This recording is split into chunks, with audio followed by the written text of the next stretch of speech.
Kebijaksanaan dalam makrifatullah. Menggapai makrifatullah, atau pengenalan yang mendalam tentang Allah, dapat diibaratkan seperti sebuah perjalanan panjang menuju suatu tempat yang belum pernah dikunjungi. Bagi mereka yang telah menjalani perjalanan ini dan mencapai tujuan, pandangan mereka tentang dunia dan kehidupan akan berubah secara signifikan dibandingkan dengan mereka yang belum menjalani perjalanan tersebut. Oleh karena itu, kebijaksanaan sangat diperlukan dalam menjalani dan menceritakan pengalaman ini.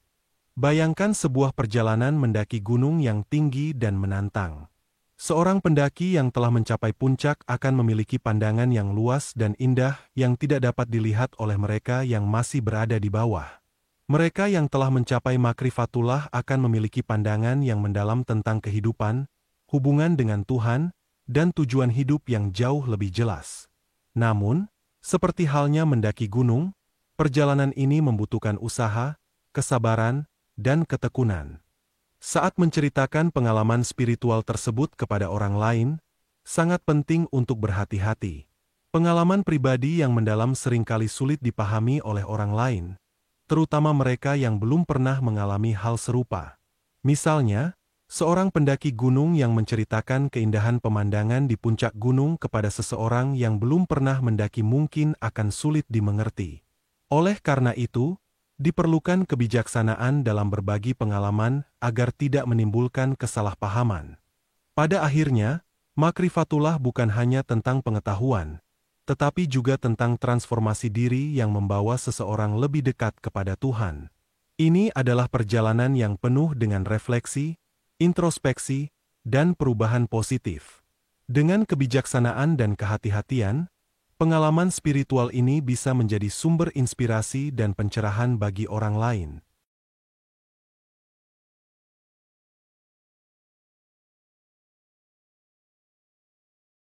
Ketika seorang hamba telah mencapai makrifatullah, perjalanan spiritualnya membawanya pada pemahaman yang mendalam dan hakiki tentang makna kalimat, tidak ada Tuhan selain Allah. Pemahaman ini melampaui sekadar bacaan di bibir dan meresap jauh ke dalam hati serta kesadaran. Bayangkan seorang pelajar yang memulai pendidikan di sekolah dasar, mempelajari huruf dan angka. Pada awalnya, pelajaran ini mungkin terasa abstrak dan sulit dimengerti sepenuhnya. Namun, seiring dengan waktu dan pengalaman, pemahaman mereka tumbuh. Begitu juga dengan perjalanan menuju makrifatullah. Pada awalnya, kalimat, tidak ada Tuhan selain Allah, mungkin hanya berupa kata-kata yang diucapkan dalam doa dan zikir. Namun, seiring dengan peningkatan iman dan ketakwaan, makna kalimat ini mulai terungkap lebih dalam. Hamba yang telah bermakrifatullah akan merasakan bahwa kalimat tersebut menggambarkan kenyataan yang lebih luas, di mana segala sesuatu di dunia ini adalah manifestasi dari kehendak Allah. Segala kejadian, baik maupun buruk, dilihat sebagai bagian dari rencana dan ketetapannya. Pemahaman ini membawa perubahan mendasar dalam cara mereka melihat dunia dan menjalani hidup. Pada titik ini, kalimat, tidak ada Tuhan selain Allah, berkembang menjadi, tidak ada sesuatu pun selain Allah. Artinya, tidak ada yang layak disembah, diandalkan, atau dicintai selain Allah. Tidak ada kekuatan atau kekuasaan yang berdiri sendiri di alam semesta ini kecuali dengan izin dan kehendaknya. Hamba tersebut menyadari bahwa segala makhluk, peristiwa, dan keadaan adalah sarana untuk mendekatkan diri kepada Allah dan bukan tujuan akhir. Perjalanan ini adalah cerminan dari ayat Al-Quran, dan Dia bersama kamu di mana saja kamu berada. Dan Allah Maha melihat apa yang kamu kerjakan. Bayangkan seorang peziarah yang berjalan menuju sebuah kota suci. Pada awal perjalanannya, ia mungkin hanya mengetahui nama kota tersebut dan keindahannya dari cerita orang lain. Namun, seiring dengan perjalanan yang dilalui, ia mulai merasakan sendiri keagungan dan keindahan kota itu. Begitu juga dengan hamba yang bermakrifatullah, ia merasakan sendiri keagungan Allah dalam setiap aspek kehidupannya. Pemahaman ini tidak terbatas pada satu kalimat saja, tetapi meluas ke kalimat-kalimat lain seperti Tuhan Maha Esa, dan tidak ada daya dan upaya selain atas izin Allah. Hamba tersebut memahami bahwa keesaan Allah meliputi segala sesuatu, bahwa tidak ada yang setara dan bandingan dengannya, dan segala kekuatan dan kemampuan yang dimiliki makhluk berasal dari kehendak dan izin Allah semata. Setiap langkah dalam perjalanan hidupnya dipenuhi dengan kesadaran akan kehadiran dan kebesaran Allah. Tidak ada kejadian yang dianggap kebetulan, tidak ada usaha yang dianggap semata-mata hasil jerih payah sendiri. Segala sesuatu dilihat sebagai manifestasi dari kekuasaan dan rahmat Allah. Kalimat-kalimat tauhid ini menjadi landasan dalam setiap tindakan dan keputusan, membawa hamba tersebut pada kehidupan yang penuh dengan ketenangan, kebijaksanaan, dan keikhlasan.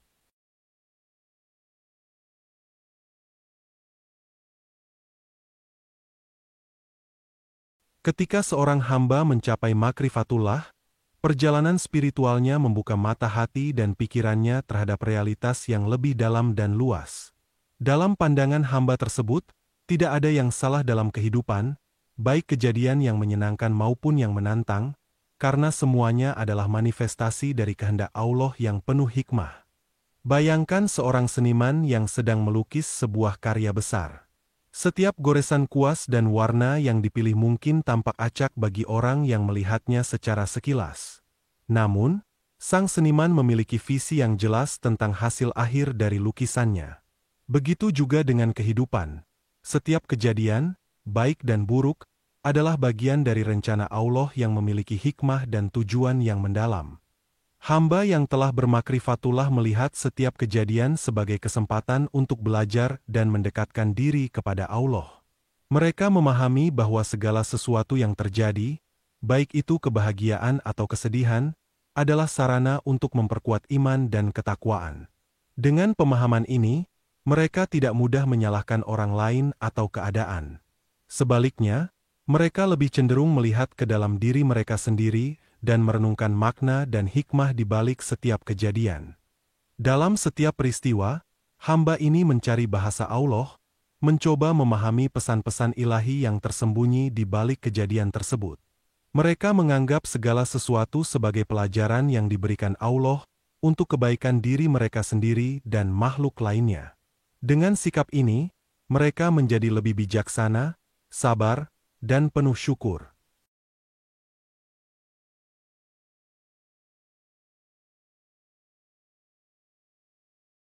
Waktu adalah saksi yang penuh makna dalam perjalanan hidup seorang hamba, menentukan kematangan, kebijaksanaan, serta kedalaman spiritual menuju makrifatullah. Perjalanan ini tidak hanya diukur dari panjangnya usia, tetapi juga dari pengalamannya yang membentuk jiwa dan pemahamannya tentang hakikat hidup.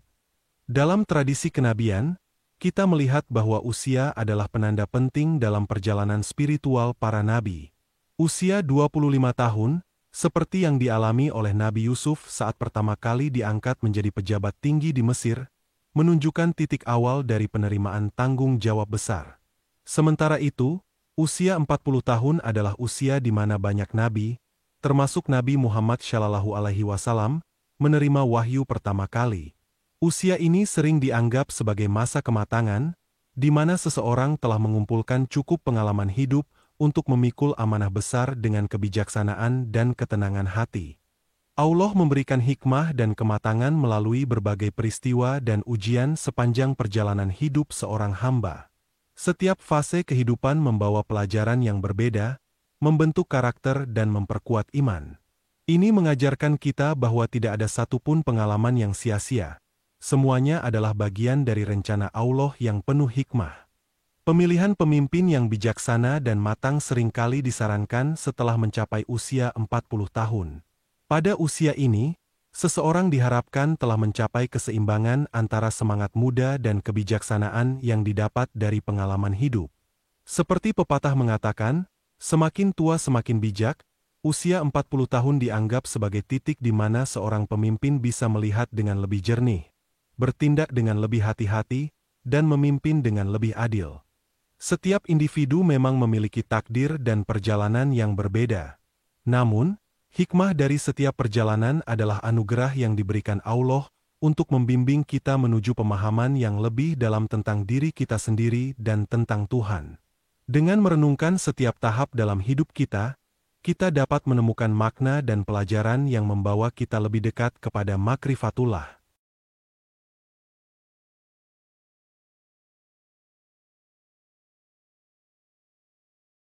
Ketika seorang hamba telah mencapai makrifatullah, perjalanan spiritualnya membawa perubahan mendalam dalam cara ia memandang dan menjalani ibadah. Ibadah yang dilakukan, seperti zikir, sholat, puasa, berbuat baik kepada orang lain, dan lainnya, tidak lagi dianggap sebagai kewajiban semata, tetapi menjadi sumber kenikmatan dan kedamaian yang mendalam. Ketika seorang hamba berzikir, ia merasakan kehadiran Allah yang begitu dekat, dan setiap kalimat zikir menjadi ungkapan rasa syukur dan cinta kepada Allah. Sholat bukan lagi sekadar ritual harian, tetapi momen pertemuan yang intim dengan Allah, di mana ia merasakan kedamaian yang luar biasa. Puasa bukan hanya tentang menahan diri dari makanan dan minuman, tetapi sebuah perjalanan spiritual yang mendalam, menyucikan jiwa dan mendekatkan diri kepada Allah. Berbuat baik kepada orang lain menjadi cerminan dari kasih sayang Allah yang ia rasakan, dan ia menikmati setiap kesempatan untuk membantu dan berbagi. Dalam setiap ibadahnya, hamba yang bermakrifatullah menyadari bahwa semua yang dilakukannya adalah dari, oleh, dan untuk Allah. Ibadahnya berasal dari keimanan yang mendalam kepada Allah, dilakukan dengan sepenuh hati karena Allah, dan ditujukan untuk mendapatkan keridhaan Allah semata. Kesadaran ini membawa rasa syukur yang mendalam dalam dirinya. Ia bersyukur atas kesempatan untuk beribadah, bersyukur atas kekuatan yang diberikan Allah untuk menjalani ibadah, dan bersyukur atas kedamaian dan kenikmatan yang dirasakan dalam setiap ibadahnya.